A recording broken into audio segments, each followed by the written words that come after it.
Hi all. ഇന്നത്തെ recipe ഒരു വ്യത്യസ്തമായ റെസിപ്പിയാണ്. വളരെ ഡിഫറെൻ്റ് ആയിട്ട് ഇഡ്ഡലി എങ്ങനെ ഉണ്ടാക്കുന്നത് നോക്കാം. ഇതിപ്പോൾ ഇഡ്ഡലി എന്ന് പറയുമ്പോൾ ഉഴുന്ന് ചേർക്കാത്ത ഇഡ്ഡലിയാണ്. അപ്പം ഇത് എങ്ങനെ നോക്കാം. ഇതിന് വേണ്ടിയിട്ട് 5 സ്ലൈസ് ബ്രെഡ് എടുത്തിട്ടുള്ളത്. ശ്രദ്ധിക്കേണ്ട ഒരു കാര്യം എന്ന് വെച്ചാൽ ബ്രെഡ് പുതിയതായിരിക്കണം, ഫ്രിഡ്ജിൽ വെക്കാത്ത ബ്രെഡായിരിക്കണം. അപ്പോൾ അതിൻ്റെ സൈഡൊക്കെ ബ്രൗൺ പാർട്ടൊക്കെ അതൊന്ന് കട്ട് ചെയ്ത് കളയുക. 5 ബ്രെഡ് മാത്രം മതി ഈ ഒരു സിമ്പിളായിട്ടുള്ള ഒരു ഇഡ്ഡലി മാവ് ഉണ്ടാക്കാൻ വേണ്ടിയിട്ട്. ഇതിപ്പം ഇതാക്കി കഴിഞ്ഞാൽ അധികം ആൾക്കും ഈ ഉഴുന്നിൻ്റെ മണം വീട്ടിൽ നിന്ന് ഉണ്ടാക്കുമ്പം ആ ഒരു മണം ഇഷ്ടപ്പെടാത്ത ആൾക്കാരുണ്ടാവും.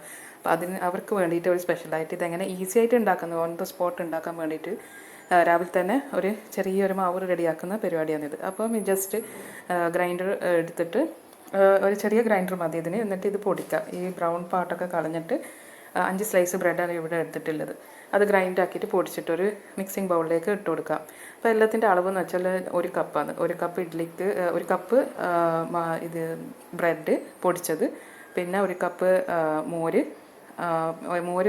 തന്നെ വേണം, തൈരല്ല മോരാണ്, ബട്ടർ മിൽക്ക് എന്ന് വെച്ചാൽ, പിന്നെ 1 കപ്പ് റവയും ഇതെല്ലാം കൂടിയിട്ട് ഒന്ന് മിക്സ് ആക്കി കൊടുക്കുക. പുളിപ്പിന് വേണ്ടിയിട്ടാണ് ഈ ബട്ടർ മിൽക്ക് ആഡ് ചെയ്യുന്നത്. അപ്പം നല്ലൊരു പുളിയിൽ ബട്ടർ മിൽക്ക് തന്നെ എടുക്കാൻ നോക്കുക.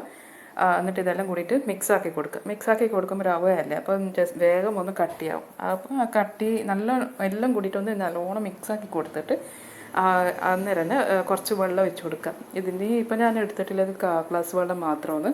അപ്പോൾ ആ വെള്ളം കൂടി ഒഴിച്ച് കൊടുത്തിട്ട് സാധാരണ വെള്ളം, സാധാ ഫിൽറ്റർ വെള്ളമാണ് എടുത്തിട്ടുള്ളത്. അപ്പോൾ അത് ഇങ്ങനെ മിക്സാക്കി കൊടുക്കാം.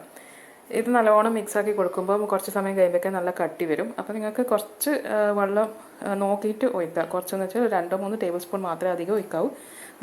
ഒഴിച്ച് കഴിഞ്ഞാൽ പിന്നെ ഇഡ്ഡലി നമുക്ക് ടൈം എടുക്കും ആക്കാൻ വേണ്ടിയിട്ട്. അപ്പം ഇത് കുറച്ച് സമയം വെച്ച് കൊടുക്കുക.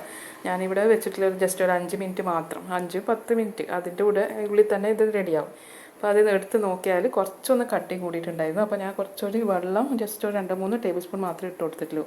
അപ്പോൾ ചുടുന്നതിന് മുമ്പായിട്ട് ഉപ്പ് നിങ്ങളുടെ ടേസ്റ്റ് അനുസരിച്ചിട്ട് ബേക്കിംഗ് സോഡയാണ് ഇതിൽ ചേർക്കുന്നത്. ബേക്കിംഗ് സോഡ ചേർക്കുന്നത് ജസ്റ്റ് എല്ലാം കൂടിയിട്ട് നല്ല ഫെർമെൻറ്റേഷൻ നടക്കാൻ വേണ്ടിയിട്ടാണ്. ഇത് ജസ്റ്റ് നല്ല സോഫ്റ്റായി കിട്ടും, പഞ്ഞി പോലത്തെ ഇഡ്ഡലിയായിട്ട് കിട്ടും. അപ്പോൾ ഇതെല്ലാം ജസ്റ്റ് ഒന്ന് മിക്സ് ആക്കി കൊടുത്തിട്ട് ഇതിപ്പോൾ റെഡിയായി.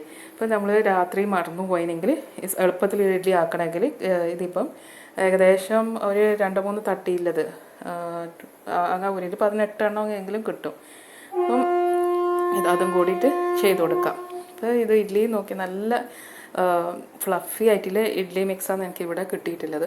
അപ്പോൾ ആവിക്ക് വേവിക്കാൻ വേണ്ടിയിട്ടാണ് ഇപ്പോൾ ഞാൻ ജസ്റ്റ് ഒന്ന് വെളിച്ചെണ്ണ തടവിയിട്ടാണ് ഇതിപ്പം ഇതിൻ്റെ തട്ടിലേക്ക് ഇട്ട് കൊടുക്കുന്നത്. അപ്പോൾ ഇത് നല്ല സെറ്റാക്കി വെച്ച് കഴിഞ്ഞാൽ ഇഡ്ഡലി ജസ്റ്റ് ഒരു 10-15 മിനിറ്റ് കൊണ്ട് തന്നെ സെയിം നമ്മൾ സാധാരണ ഇഡ്ഡലി ആക്കുന്ന പോലെ തന്നെ ആയി കിട്ടിയിട്ടുണ്ട്.